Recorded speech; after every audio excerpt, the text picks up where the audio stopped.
In today's class, let us continue with the continuation from the yesterday's class. So yesterday we have discussed what is meant by object-oriented paradigm, right? So the data and function are together combined as one block, and each block will be having their own object, right? So here each and every block will be called as the class. So again we will discuss what is meant by this object, what is meant by class. Those things we will discuss in detail, right? So this is just the introduction. Okay, so what are the features of object oriented programming that we need to discuss? Already when you have learned about C programming and Python programming, you would have studied the features of that particular language, right? So similarly, what are the features of object oriented programming that we will discuss? So this OOPS will, so in short we will be calling it as OOPS, right? So object oriented programming will give more preference to the data rather than the procedure, because in C++ everything will be based on the data which is available in the program, right? And also here the program will be divided into objects. In object oriented programming, the program will be divided into objects. And in your C programming, the entire program will be divided into functions, right? So similarly in C++, the entire program will be divided into objects. And then here how the data structure was organized. So everything was organized based on the objects. And we will discuss what is that object. I will give you the syntax, example, everything we will discuss one by one. And then here the functions which operate on the data will be tied together.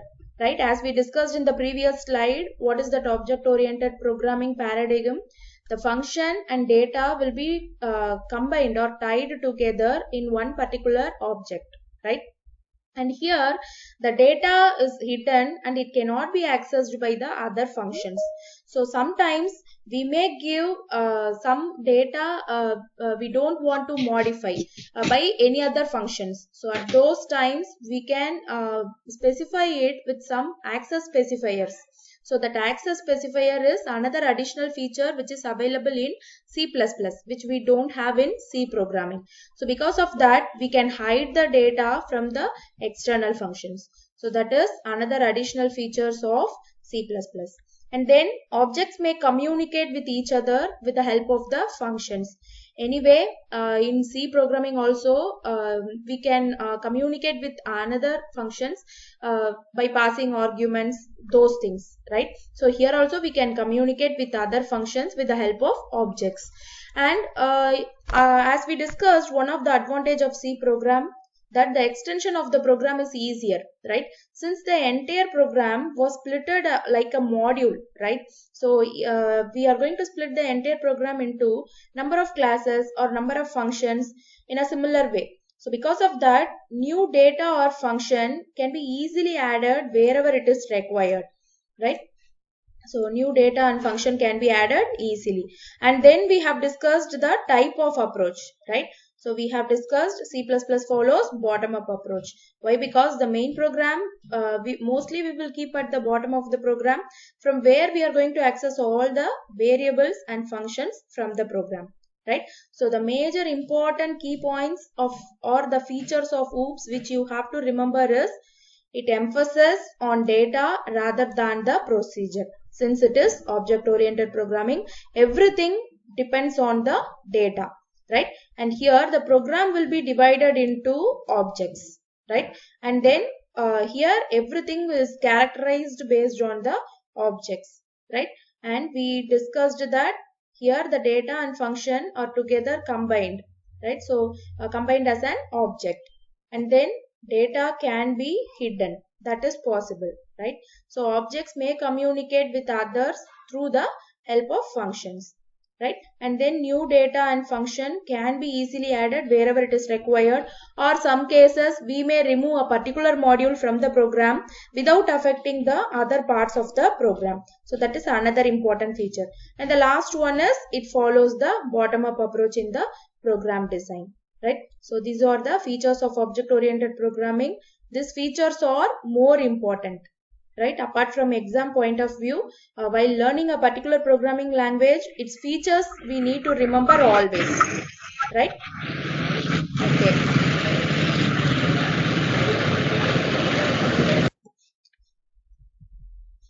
Okay. Now, let us move for the classification of procedure oriented programming and object oriented programming. Right. So already sufficient differences we have seen between C programming and C++ programming, and Python and C++ differences we have seen, right? But in terms of procedure oriented and object oriented program, let us see how we are going to classify it, right? So the first classification is how we are going to divide the procedure oriented program and object oriented program. As we discussed, POP, the program will be divided into small parts called functions. So you have to remember. So for procedure oriented programming, which programming language we need to remember, ma? Can you give me any one example for procedure oriented programming which you have learned? C language. Very good. C programming. C programming, right? So since you have completed that, so C programming is one of the example for procedure oriented programming, right? So here in object oriented programming, the entire program will be divided into small parts called objects, right? So this is how we are going to divide. This is the first classification. So the second classification is, here the importance will be given to the functions and the sequence of actions. Since in procedure oriented programming, we are going to start the main function immediately after the header file, all the program content will be kept inside the main program, right? So here the importance is given to the function and their sequence of action or the control sequence, right? Whereas in the case of object oriented programming, the importance is given to the data which is present inside the program. And the next classification is what type of approach. So already sufficient number of times we come across this word, the approach, right? So procedure oriented programming follows top down approach, object oriented programming follows bottom up approach, and you all know that how we are saying top down and bottom up approach. And the next type of classification is access specifier. So this is one of the important feature which we have in object oriented programming.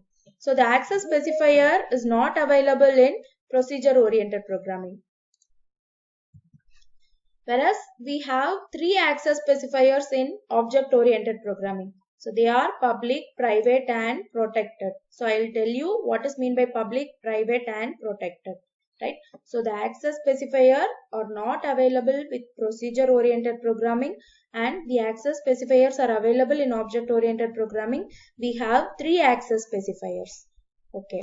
So the next type of classification is data movement. So how the data will be moved from one location to another location in a program. So if it is a procedure oriented program, data can be moved freely from function to function.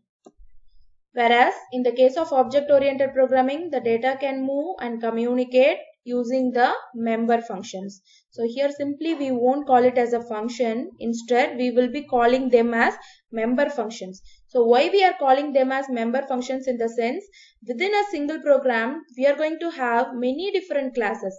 Each class will be having their own member functions, right? So that is why we are not calling them as member functions instead of calling them as functions. So you have to remember those terminologies. So these are the new terminologies which we will be using in C++. So data movement is function to function in POP, whereas it is between the member functions in OOPS. And the last classification is example programming language. If it is procedure oriented programming, example programming languages we can give as C. Since already you would have studied C programming, C is one example, another one Visual Basics or Fortran. So these programming languages follows procedure oriented programming. And the example for OOPS are C++ and Java. So they follows object oriented programming. Okay. So next let us move for a simple C++ program. So this is the simple program which I have written. Here you can see hash include iostream.h, right? So if we are using GCC editor, no need to mention .h extension. Directly you can give iostream. And in the beginning itself we have discussed in the difference. The header file for C programming is hash include. What is the header file, ma? We need to include for C programming. stdio.h. stdio.h. Okay, good. So if it is a C program, we will be using hash include stdio.h. If it is C++, we will be using hash include iostream.h, right? So mostly you have to give iostream.h, but if the editor is a GCC editor, then no need of .h extension, simply you can give iostream, right? And then we are having using namespace standard. So I will tell you what is this namespace standard. And then main function we have. Inside the main function, I have given one cout statement, right? Since the return type I have used for the main program is integer type, I have to go for return 0, right? So this program is almost similar like your C program, you can see, right? So here I didn't create any class or I didn't go for any member function. So you can ask that the structure of C++ program which we have discussed in yesterday's class is different, right? Include statement, class declaration, class definition. Likewise, we have seen the structure of C++, right? But in this example program, the structure is not in that way.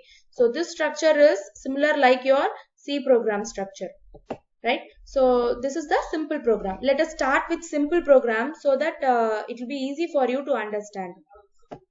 So let me explain what is this using namespace standard.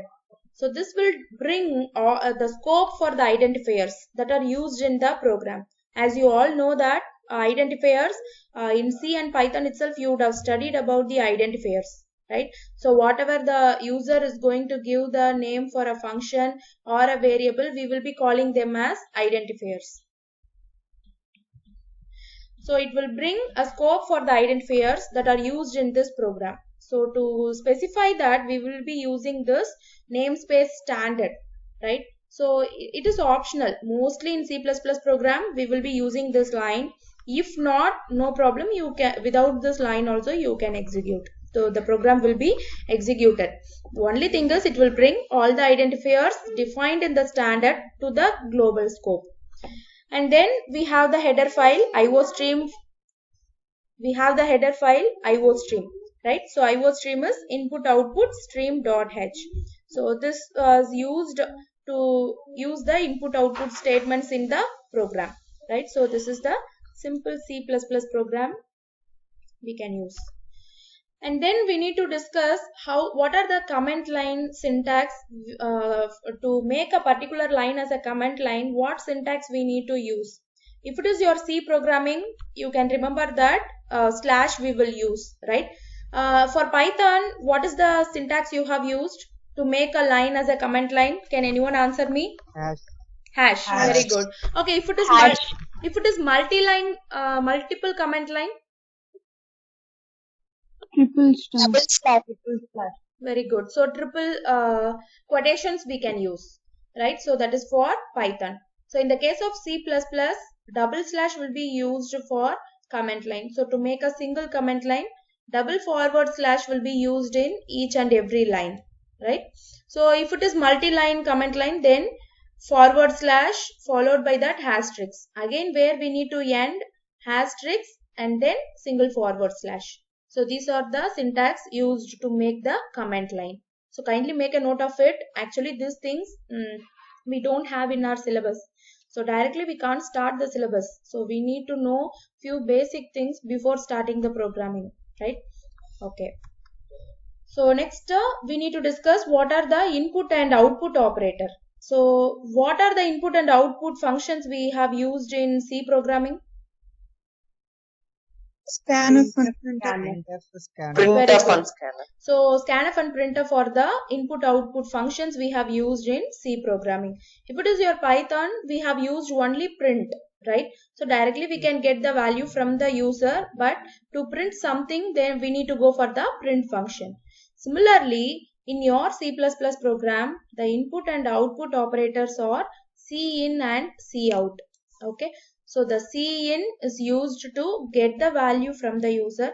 Cout is used to display or to print something onto the comment window.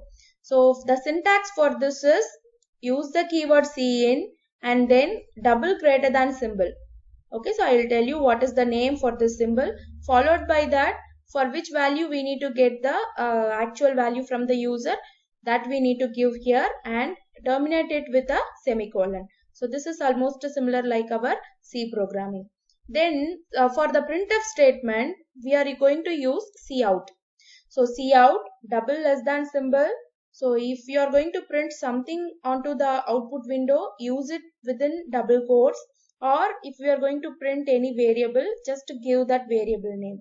Okay, so how we used to print the output using the print function. The same way we need to use the syntax, right? And this one also should be terminated by a semicolon. So the operator which is used for cin, it will be known as extraction or get from operator. So remember this terminologies. Okay, so the operator, which means the double greater than symbol. So this symbol we won't call them as greater than symbol. Instead of that, we will be calling them as extraction or get from operator. Okay, and if you change the symbol for in and out, cin and cout, again you will get error. So remember, for cin we need to use this symbol which is extraction or get from operator, and for cout we will be using insertion or put to operator, right? So the name of this operators, and only for cout we need to use this symbol, and for cin obviously we have to use this particular symbol. So these things are more important. Anyway, in the beginning, up to some extent you will be facing difficulty. You can't remember the symbols, but again and again if you keep on working on this, then easily you can remember the syntax, right? So cin and cout in extraction or get from operator. For cout we will be using insertion or put to operator, right? So this is about the input and output operator. Okay, so if I give the syntax like this, you may be having another doubt. For example, in your scanf, in C programming, in scanf, we used to go for ampersand A, comma, ampersand B, right? So like this, we will be getting the input. Before that, we used to give percentile D, percentile F, those things, right? So I didn't specify those things. So more than one value we can get in a single line. So likewise, in C++ also, we can use cin, and here itself we can use another extraction operator, and I can give another variable number 2. So multiple variables can be obtained within a single line itself. Similarly, in your cout, we can print one more. We can go for one more insertion or put to operator, and if I want to print the value of number, I can give number 1. So likewise, in a single line itself, multiple times I can use the same symbols, extraction or insertion symbol. So that particular syntax and that particular term, we will be calling it as cascading of IO operators. Okay, so remember the term cascading of IO operators. Okay, so here I have given the example, right? So in cout, I have given sum equals to, then I have printed sum, then I am giving \n, which represents, so we'll go for the new line before printing the next statement. So multiple use of this particular symbol in one statement is called cascading of IO operators. So not only this insertion, also we can go for the extraction symbol. So both the symbols, right? So input or output operator, cin and cout are the keywords used and the symbols used.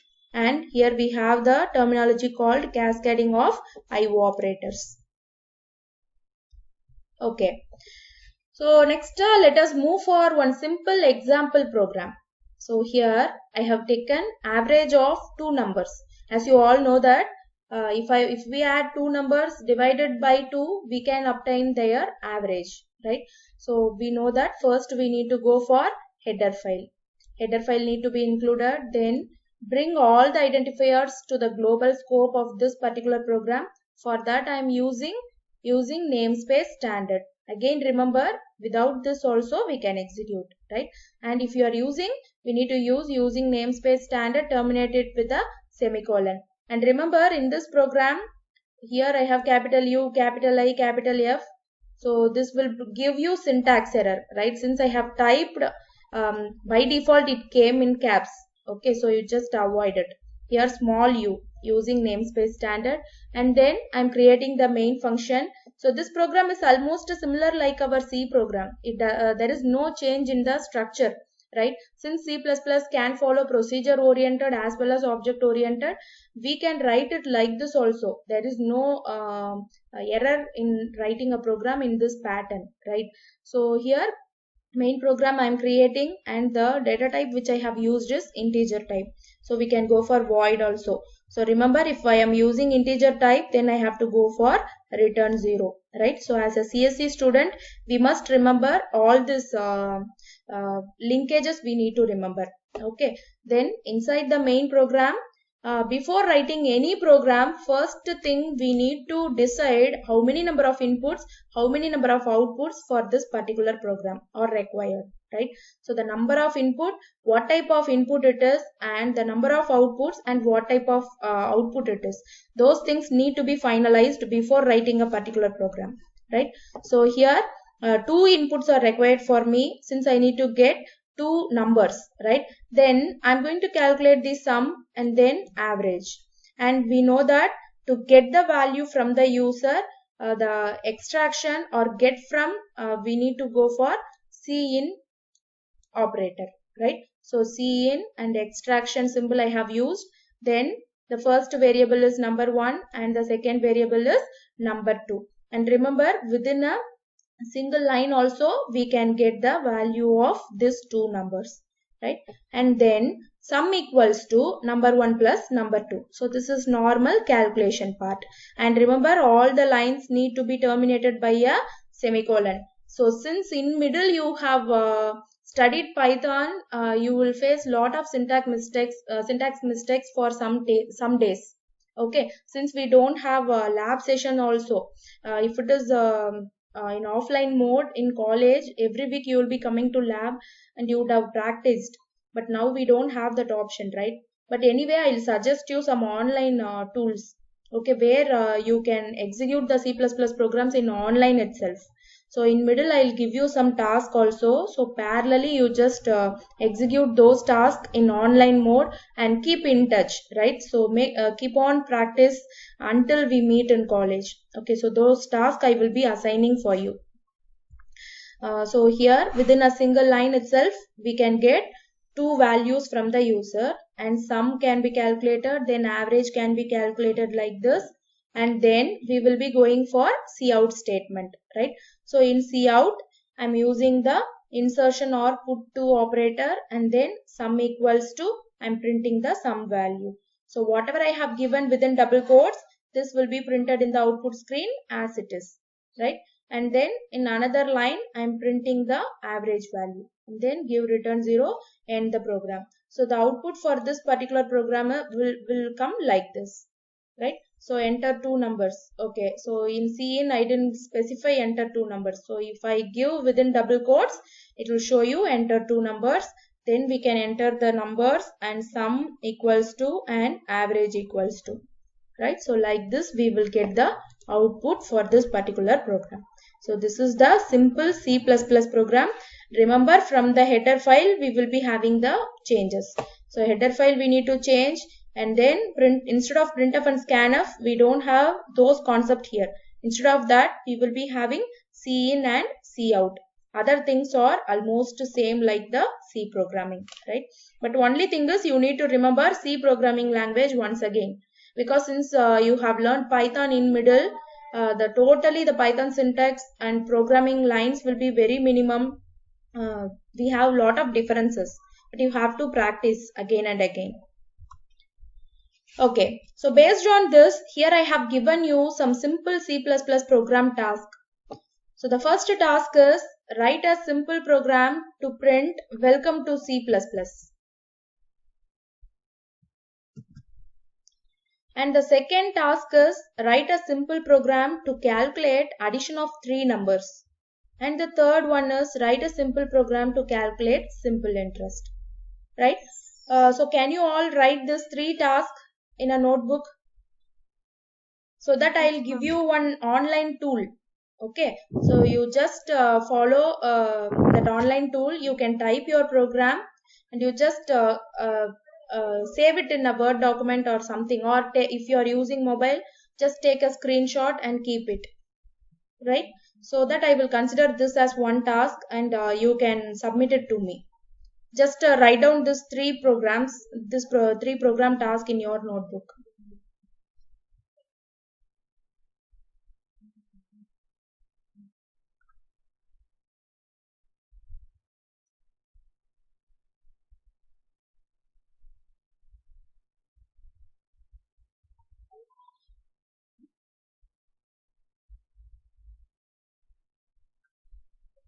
Finished?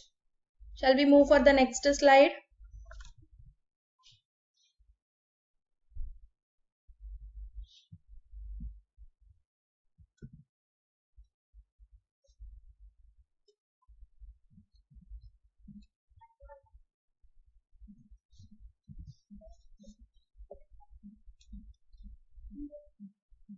Have you all finished, Ma?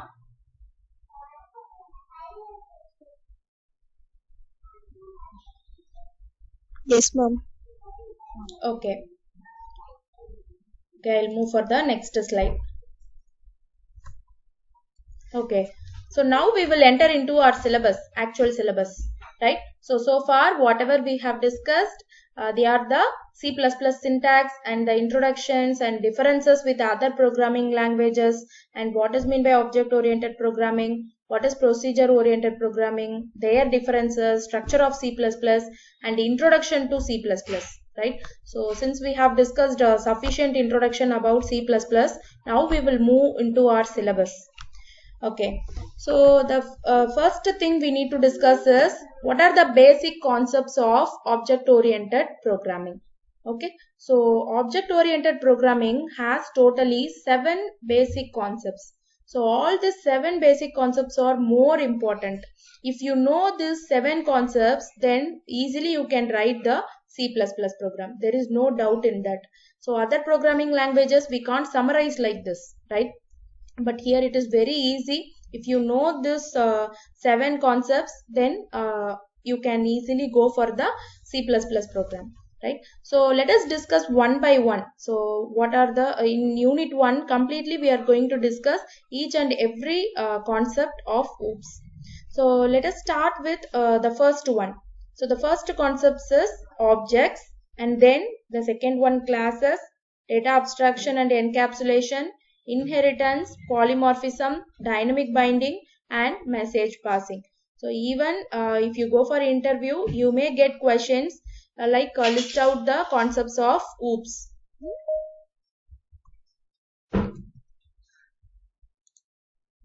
Okay, so now let us go for the first concept. So the first concept is objects. Already we have discussed in object oriented programming paradigm, the object will have the data and function combined together, right? So here the objects are the basic runtime entities. So why we are calling them as basic runtime entities? These objects will be present inside the main function. So inside the main program, we are going to create the object, and with the help of object, we are going to access all the variables and functions from the program, other parts of the program. So everything can be obtained with the help of the objects, right? So that is why we are calling them as the runtime entities in an object-oriented system. And how we are going to represent the objects? So that is another thing we need to remember. So how we are going to represent the objects? So they may be the person or a place or a bank account, or it may be a table of data or anything. So that we will discuss program by program. When we are going to discuss about these objects, you can remember easily, right? And how we are going to identify this? So when the program is executed, as I told you, the object will be interacting with another functions inside the program, or it will be interacting with the variables which is present in the program, or the function which is available in the program. Everything can be accessed only with the help of the object, right? And then an object is an instance of a class. So it is as we discussed in object oriented programming, each and every block I have shown you, right? Data and function together combined as one particular block, and we called them as object A. Similarly, the next set we have called them as object B, right? And then object C. So likewise, we have seen that particular block, right? So whereas the object A belongs to class A, object B belongs to class B. So that is why we are calling this object as an instance of a class. And then the objects are also known as the class variables. So we can call the objects as a class variable. And then objects are created using the class name. Okay, so this is about the definition of the object. So the object, they are the basic runtime entities in an object oriented system, and they may be represented as a person or a place or a bank account, anything. So it is an instance of a class using which we can access all the data and function of a particular class, right? And then objects are also known as the class variables, or the objects are created using the class name. So now let us see the syntax for the object and one example. So here I have mentioned the syntax, right? So the syntax for object creation is specify the class name and then object name and terminate it with a semicolon, right? So this is the syntax for object creation. Remember, the object will be created only inside the main program. Okay, so in your C++, everything we won't keep inside the main program. Anyway, from the main program only we are going to access all the data and variables from the other parts of the program.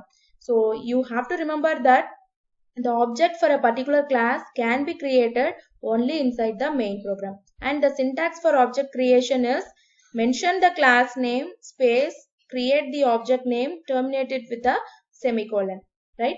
And the example is, for example, if I have a class name as student, right? So if I have a class as student, for that the object which I have created is yes. So the object is again the identifier. So it may be anything. There is no standard specific identifier for the object name. So the object name is user defined. So we can give any object name here. For example, I can give yes, or I can give yes1, yes2. Anything can be given, any alphabets, or if I want to give my name or your name, anything can be given as a object name, right? And it should be terminated by a semicolon. So this is the syntax and that example line for creating an object. Okay, so here you can see how I have represented. So for this particular block, you just remember the object oriented paradigm which we have discussed.